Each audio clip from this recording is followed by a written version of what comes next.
मैं आज सुबह दिल खोलकर एक बहुत ही व्यक्तिगत बात बताना चाहता हूँ। जब मैंने प्रभु को जाना, मैं एक नया विश्वासी था उस समय और बहुत प्यार करता था प्रभु के लिए, बहुत दीवाना था। और मेरी जो भतीजी थी उसमें बहुत छोटी थी, उसको ब्लड कैंसर निकला, डॉक्टर ने कहा।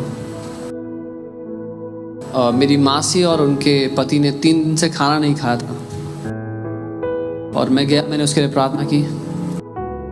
वो पूरी तरह बेहोश पड़ी हुई थी और वो उठी और वो खेलने लग गई।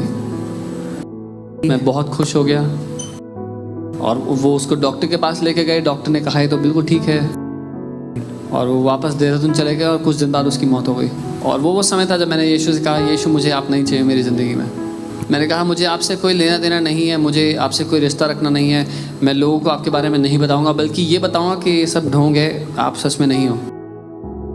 और 10 दिन तक वो हमेशा मेरे लिए वहाँ पर था, लेकिन मैंने अपनी पीठ उसकी तरफ मोड़ ली थी। 10 दिन मुझे अभी भी याद है, वो 10 दिन, क्योंकि मैं नरक में जी रहा था जिंदा होते हुए। और हर बार मैं उसको सुनता, उसकी आवाज़ को सुनता मुझे बुलाते हुए।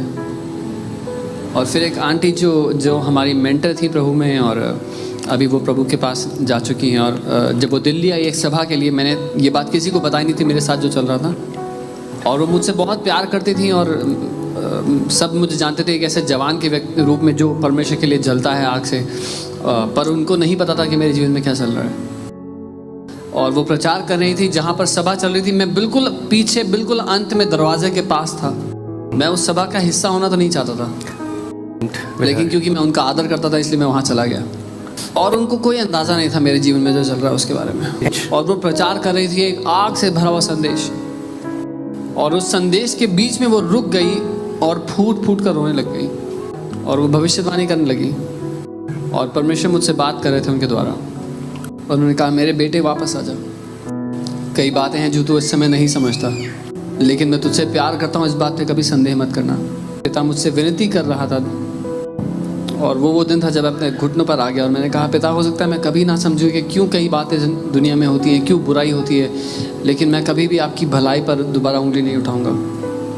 और उस दिन मैंने पिता के दिल को देखा, कैसे वो उस तड़प के साथ वो भीख मांग सकता है कि वापस हम घर आ जाएं। जैसे आपका बेटा है, आपकी बेटी, वो आपको छोड़ के जाना चाहते हैं और माँ बाप भीख मांग रहे हैं। और मैं प्रार्थना करता हूँ कि हम सच में पिता के दिल का अनुभव कर पाएँ।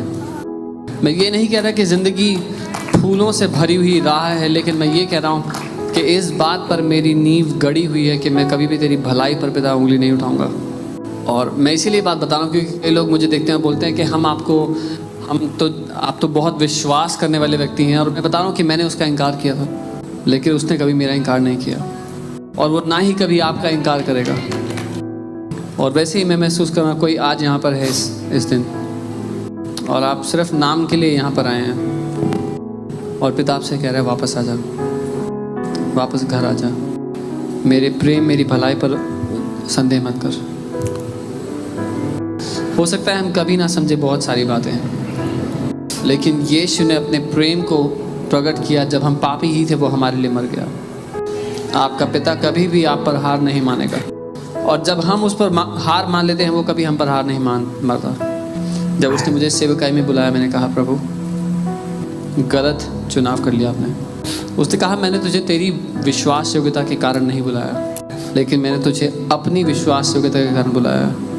तेरी धार्मिकता के कारण तुझे नहीं बुलाया, लेकिन अपनी धार्मिकता के कारण बुलाया। हमें इसलिए नहीं बुलाया गया कि हम कितने अच्छे हैं, कितने टैलेंटेड हैं। उसने हमें इसलिए बुलाया क्योंकि वो विश्वास योग्य है। आइए हम पिता के घर में भागते हुए वापस उससे कहें, उस दीवाने प्रेम से हमें भर दे प्रभु, क्योंकि तू ही हमारा पहला प्यार है। Amen.